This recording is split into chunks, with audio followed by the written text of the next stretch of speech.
স্বপ্নেরও কি আছে অনেক ধরনের ব্যাখ্যা, অনেক কিছু বিশ্লেষণ আছে, আমরা জানা আছে। আর একটা স্বপ্ন হচ্ছে যেটা আমরা জেগে জেগে দেখি, দেখি জেগে জেগে দেখি, ঘুমিয়ে ঘুমিয়ে জেগে জেগে দেখি, এটা একটা কি স্বপ্ন। তখন যেটা আমরা ঘুমিয়ে ঘুমিয়ে দেখি সেটা আমাদেরকে কি করে না, কিছু দেয় না, আমাদের কোনো চেঞ্জ আনে না, আমাদের ভিতরে কোনো পরিবর্তন আনে না। কিন্তু জেগে জেগে যে স্বপ্ন দেখা হয় সেই স্বপ্নটা কি করে, সেই যে প্রথমে চেঞ্জের কথা বলছে সেই চেঞ্জটা কি এনে দেয়। তাহলে স্বপ্ন এমন একটা শক্তি, স্বপ্ন এমন একটা শক্তি যেটা আপনাকে কি করবে না, ঘুমাতে দিবে না, আপনাকে জাগিয়ে রাখবে। স্বপ্ন এমন একটা বিষয় যেটা আপনাকে সবসময় উজ্জীবিত রাখবে। স্বপ্ন এমন একটা বিষয় যেটা আপনাকে সবসময় এনার্জাইজ রাখবে, শক্তিশালী করে রাখবে।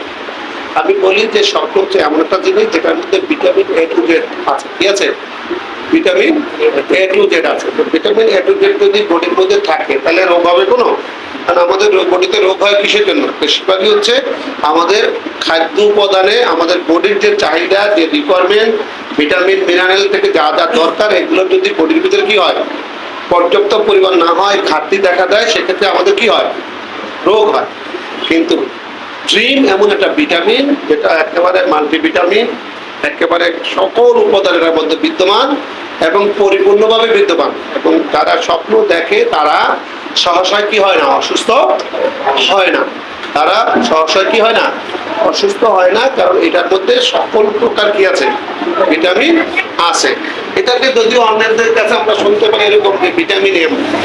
ভিটামিন এম মানে কি, মানে নাকি এটার মধ্যেও নাকি কি আছে, ভিটামিন আছে। ঠিক আছে, তাহলে এই স্বপ্ন নিয়ে হচ্ছে মানুষ বেঁচে থাকে তার স্বপ্নের কারণে। মানুষ বেঁচে থাকে কেন? স্বপ্নের কারণে। সেই মানুষটা বেশিক্ষণ বাঁচবে না যার কোনো কি নাই, স্বপ্ন নেই। কি নেই? স্বপ্ন নেই। এই জন্য আমার এক গুরু একটা কথা বলতেন যে একটা মানুষের জন্য এটাই যথেষ্ট যে সে নিজে নিজে কনফিউজড হয়। যে নিজে নিজে কনফিউজড হয় তার ধ্বংসের জন্য সে নিজেই কি যথেষ্ট। আপনি যদি নিজে নিজে কনফিউজড হন, হতাশায় ভোগেন, তাহলে আপনার ধ্বংসের জন্য আপনি নিজেই কি যথেষ্ট। আর আপনি নিজে যদি স্বপ্ন দেখেন, শুধু স্বপ্ন দেখেন, তাহলে আপনার বেঁচে থাকার জন্য এটাও কি যথেষ্ট। এখন আমাদের এই স্বপ্ন নিয়ে আমাদের সমাজে অনেক কথা প্রবচন আছে, যেই কথার কারণে আমরাও এটার সাথে খাপ খাওয়ায় মেয়ে চলি। কারণ আমরা জন্মের পরে যাহাই শুনি তাহাই আমাদের ব্রেনে কি থাকে, সেভ থাকে। আর এই ব্রেনে যা সেভ আছে সেটার থেকেই আমরা ডেলিভারি করি অন্যদেরকে এবং নিজের। কারণ আমরা দুই ধরনের সার্ভ করি, একটা হলো নিজের জন্য সার্ভ করি, আর একটা হলো অন্যের জন্য কি সার্ভ করি। ডাইনিং টেবিলে যদি তিনজনে খেতে বেশি, তখন কি নিজের জন্যই নেই, অন্যদেরকেও দিই। সেম আমাদের ব্রেনে যা কিছু আছে সেগুলো একদিকে আমাদের জন্য, আমরা নিজেদের জন্য নিজেরা সার্ভ করি এবং অন্যের জন্য আমরা কি করি, এগুলো সার্ভ করি। যেমন একটা জিনিস আমাদের প্রথমে চিন্তা করি, এক নম্বরে আমরা প্রত্যেকই যে কোনো যখনই কোনো সভা সেমিনার বা কোথাও থেকে আমাদেরকে বড় কিছু স্বপ্ন দেখতে বলে, তখন ফার্স্ট আমরা আমাদের ব্যক্তিগত প্রিপারেশনের দিকে তাকাই এবং তাকায় বলি যে এইটা তো আমার জন্য না। কি জন্য না? আমার জন্য না। এটা আমার এখান থেকে ডেলিভারি দেয়, এটা ভুল। যেমন আমাদের সমাজে যদি কারো কাছে আপনি স্বপ্নের কথা বলেন, তাহলে সে আপনার অবস্থানের দিকে তাকায়, এরপর আপনাকে কি করে, অ্যান্সার দেয়। ঠিক কিনা? যেমন আমি যদি এখন বলি যে আমি আগামী 5 বছরের মধ্যে আমি পৃথিবীর শ্রেষ্ঠ ধনী হব, তখন আমার পায়ের তালুক থেকে মাথার তালু বন্ধ কি তাকানোর পরে ওরা আমার দিকে থেকে কমেন্টস করবে। কি কমেন্টস করবে? সর্বোচ্চ কমেন্টস করবে যে চিরাচা খাতায় ছুঁয়া কি করো না, লাখ টাকার স্বপ্ন দেখো না, মানে তোমার দ্বারা কি না, এটা সম্ভব না। আমার ধরে না, আমাদের মহল্লায় এক ভদ্রলোক আছে, একটা ফ্যামিলি আছে, ধরেন তার নাম জাহাঙ্গীর আলম। হ্যাঁ, এই জাহাঙ্গীর আলমের এক ছেলে আছে। এখন জাহাঙ্গীর আলমের ছেলে যদি দাঁড়ায় বলে, জাহাঙ্গীর আলমকে সে একটা গ্রুপ অফ কোম্পানির মালিক, আপনার এই যে সিপিএস ইস্পাত, ক্রাউন সিমেন্ট, প্রিমিয়ার, অনেক কোম্পানি। এখন উনি যদি বলেন, ওনার ছেলে যদি বলে 10 জন লোককে ডেকে বলে যে আমার কাছে এমন একটা চমৎকার প্ল্যান আছে, আমি এটা এমন চমৎকার একটা প্ল্যান নিয়ে কাজ করছি যেটা আগামী 5 বছরে আমি পৃথিবী কি শ্রেষ্ঠ ধনী হব, তাকে নিয়ে কিন্তু এই ধরনের কি করবে না, কোনো নেগেটিভ কোনো সাউন্ড, কোনো চিন্তা, কোনো কমেন্টস করবে না। কারণ হচ্ছে বর্তমান কি অবস্থা, আমার বর্তমান অবস্থার পেলেও কি করে, আমি যদি আমার স্বপ্নের কথা বলি, আমার ভিতর থেকেও আমাকে কি বলে, অনেক নেগেটিভ কথা বলে।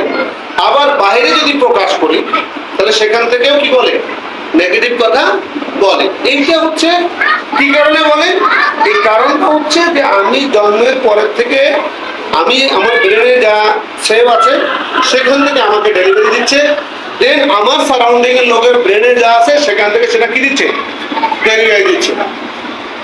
এখন এইটা আমাদের একটা প্রবলেম। এই প্রবলেম থেকে বের হয়ে আসতে হলে আমাকে কি করতে হবে, সেটা হচ্ছে যে আমাকে জানতে হবে আমি কে, আমি কে।